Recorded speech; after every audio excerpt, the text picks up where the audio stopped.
안녕하세요. 내 삶의 경제, 장보고서입니다. 지난 영상에서 저희는 중요한 이야기를 함께 나눴습니다.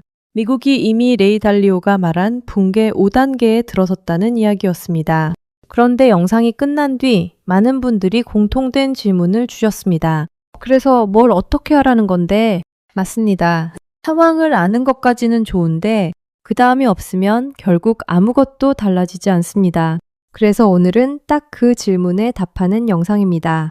5단계 중에서도 지금 우리는 정확히 어디쯤을 지나고 있는지, 그리고 개인 투자자는 무엇을 어떻게 움직여야 하는지, 이번 영상은 좀 더 구체적으로 실제 행동 단위까지 풀어드리겠습니다. 먼저 지금 위치를 정확히 짚고 넘어가야 합니다. 달리오는 제국의 세태를 6단계로 나눕니다. 1단계는 새로운 질서의 태동, 2단계는 번영의 시기, 3단계는 최고점, 4단계는 부채와 불평등이 쌓이는 구간, 5단계는 재정 악화와 내부 갈등이 동시에 폭발하기 직전의 위기 국면, 6단계는 실제 붕괴, 내전, 혁명 혹은 체제 전환입니다. 달리오가 최근 포춘지에 기고한 글과 여러 인터뷰를 보면 그는 미국이 5단계 중에서도 후반부에 들어섰다고 진단합니다. 심지어 어떤 자리에서는 5단계에서 6단계로 넘어가는 문턱 위에 서 있다고 표현하기도 했습니다. 이게 왜 중요하냐면 5단계 후반부는 겉으로 가장 멀쩡해 보이는 구간이기 때문입니다. 주가는 여전히 신고가를 찍고 AI는 투자자들의 열기를 계속 끌어올리고 달러는 여전히 기축통화로서의 지위를 유지합니다. 그런데 그 아래에서는 어떤 일이 벌어지고 있을까요? 미국의 국가 부채는 38조 달러를 넘었습니다. GDP 대비로 보면 2차 세계대전 이후 가장 높은 수준입니다. 연방정부는 2026년 초 예산 지연으로 다시 한번 셧다운에 들어갔습니다. 정치는 타협보다 대립이 더 빈번해졌고 언론은 양극단으로 나뉘어 같은 사건을 다르게 보도합니다. 그런데 여기서 이런 의문이 드실 수 있습니다. 달리오는 대체 무슨 근거로 지금이 5단계 후반부라고 판단한 걸까요? 그리고 왜 5단계 진입이 아니라 후반부라고까지 못 박는 걸까요? 사실 이 질문은 생각보다 깊은 이야기입니다. 달리오는 두 권의 책에서 서로 다른 진단 틀을 제시했고 그 안에는 6가지의 구체적인 징후가 들어 있습니다. 이 내용을 오늘 영상에서 한꺼번에 다루면 정작 가장 중요한 우리가 무엇을 해야 하는가 부분이 짧아집니다. 그래서 이 부분은 다음 영상에서 하나씩 꼼꼼히 풀어드리겠습니다. 다음 영상을 놓치지 않으시려면 구독과 알림 설정을 먼저 해두시는 게 좋습니다. 오늘은 달리오가 5단계의 핵심 징후로 꼽은 3가지만 간단히 짚고 넘어가겠습니다.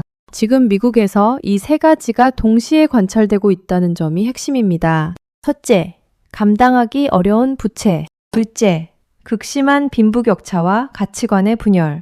셋째, 큰 외부 충격의 누적. 팬데믹, 전쟁, 관세 분쟁이 겹쳤습니다. 달리오는 이 3가지가 동시에 누적되면 그 이후에 오는 해결책은 딱 한 가지뿐이라고 말합니다. 바로 통화 가치 하락입니다. 이 말을 쉽게 풀면 이렇습니다. 정부가 갚아야 할 돈이 너무 많을 때 국가는 결국 돈을 더 찍어내는 방향으로 움직일 가능성이 큽니다. 돈이 많이 풀릴수록 그 돈의 가치는 천천히 떨어집니다. 이게 달리오가 말하는 조용한 디폴트입니다. 나라가 공식적으로 부도를 선언하지는 않습니다. 대신 사람들이 가진 돈의 구매력을 아주 천천히 깎아냅니다. 1971년 닉슨이 금태환을 중단했을 때와 지금의 상황이 놀라울 만큼 닮아 있습니다. 당시에도 사람들은 달러를 계속 썼습니다. 그런데 10년이 지나고 나니 같은 1달러로 살 수 있는 것이 현저히 줄어들어 있었습니다. 자, 이 흐름이 한국에 사는 우리에게는 어떻게 와닿을까요? 여기서 많은 분들이 이렇게 생각합니다. 그래도 나는 원화를 쓰니까 상관없는 거 아니야? 그런데 이게 가장 큰 착각입니다. 원화는 달러 흐름에 굉장히 민감한 통화입니다. 최근 1년 사이 원달러 환율은 1,470원, 1,500원대를 오르내렸습니다. IMF 외환위기 이후 가장 높은 수준입니다. 게다가 한국은행의 최근 자료를 보면 수입 물가가 한 달 사이 16% 급등한 적도 있었습니다. 거의 30년 만에 최대 상승폭이었습니다. 달러가 흔들리면 원화는 더 크게 흔들립니다. 미국이 기침을 하면 한국은 몸살을 앓는 구조가 여전히 유효합니다. 그러니까 달러가 흔들리는 문제는 미국 사람들의 문제가 아니라 한국에서 살아가는 우리의 문제이기도 합니다. 그럼 이제 진짜 중요한 질문으로 들어갑니다. 그래서 뭘 어떻게 해야 하나요? 달리오가 최근 인터뷰와 책에서 반복해서 강조하는 내용이 있습니다. 그리고 저는 이걸 한국 개인 투자자의 눈높이에 맞춰 4가지로 정리했습니다. 첫 번째입니다. 금을 포트폴리오에 꼭 넣어두시기 바랍니다. 달리오는 최근 일반 투자자라면 자산의 10%에서 15% 정도를 금으로 보유하는 것이 합리적이라고 말했습니다. 이건 그가 오랫동안 강조해온 원칙이고 최근 들어 더 강하게 이야기하는 부분입니다. 그는 금을 이렇게 표현합니다. 누군가의 부채가 아닌 유일한 자산. 주식은 기업의 실적에 기대고 채권은 정부나 기업이 갚겠다는 약속이고 현금은 중앙은행의 신뢰 위에 서 있습니다. 그런데 금은 그 어떤 약속에도 기대지 않습니다. 물리적으로 존재하고 공급이 한정돼 있으며 어떤 나라의 정책에도 직접 종속되지 않습니다. 실제로 지난 1년간 금값은 역사상 최고치를 50번 넘게 경신했습니다. 중앙은행들이 2025년 한 해 동안 약 860톤 이상의 금을 사들였고 2026년에는 매입 규모가 더 늘어날 것으로 전망되고 있습니다. 개인 투자자가 한국에서 금에 접근할 수 있는 방법은 생각보다 다양합니다. KRX 금 시장을 이용하면 1g 단위로 현물을 살 수 있고 세금 면에서 비교적 유리한 편입니다. 은행의 금 통장은 접근성이 매우 좋지만 수수료와 세금 구조를 꼭 확인해야 합니다. 금 ETF는 주식처럼 편리하게 거래할 수 있지만 환해지 여부를 따져야 합니다. 중요한 건 한 번에 다 사는 것이 아닙니다. 매달 조금씩 나눠서 사 모으는 분할 매수가 훨씬 안정적입니다. 두 번째입니다. 현금의 역할을 다시 정의해야 합니다. 많은 분들이 현금을 안전한 자산이라고 생각합니다. 그런데 지금 구조에서는 이 생각을 조금 바꿔야 합니다. 현금은 안전한 자산이 아니라 기회를 기다리는 자산입니다. 투하 가치가 천천히 깎이는 시대에 현금을 오래 들고만 있는 것은 사실상 구매력이 조금씩 깎이는 쪽을 선택하는 일이 될 수 있습니다. 그래서 현금은 얼마나 갖고 있느냐보다 언제, 어디에 쓰느냐가 훨씬 중요해집니다. 일정 부분은 생활비와 비상자금으로, 일정 부분은 자산 매수 기회를 기다리는 실탄으로 명확히 나눠두시는 것을 권합니다. 세 번째입니다. 돈이 이동하는 방향을 따라가야 합니다. 달러가 흔들릴수록 돈은 눈에 보이는 것으로 이동하는 경향이 있습니다. 특히 지금 주목받는 영역이 3가지 있습니다. 첫째는 에너지와 전력입니다. AI 시대가 본격화되면서 전기 수요가 폭발적으로 늘어나고 있습니다. 데이터 센터 하나가 작은 도시만큼의 전력을 소비하는 시대가 시작됐습니다. 둘째는 구리와 원자재입니다. 전기를 보내려면 전선이 필요하고 전선을 만들려면 구리가 필요합니다. 이건 한순간의 유행이 아니라 구조적인 수요입니다. 셋째는 인프라입니다. 맑은 전력망, 수도, 교통망을 다시 깔아야 하는 국가가 점점 늘고 있습니다. 여기에 투입되는 돈의 규모는 앞으로 수십 년 단위로 커질 수 있습니다. 개인 투자자가 직접 광산에 투자하거나 발전소를 살 수는 없습니다. 하지만 관련 글로벌 ETF나 우량 기업에 소액으로 분산 투자하는 방법은 충분히 접근이 가능합니다. 다만 한 가지는 꼭 기억해 주시기 바랍니다. 이런 영역도 단기적으로는 크게 출렁일 수 있습니다.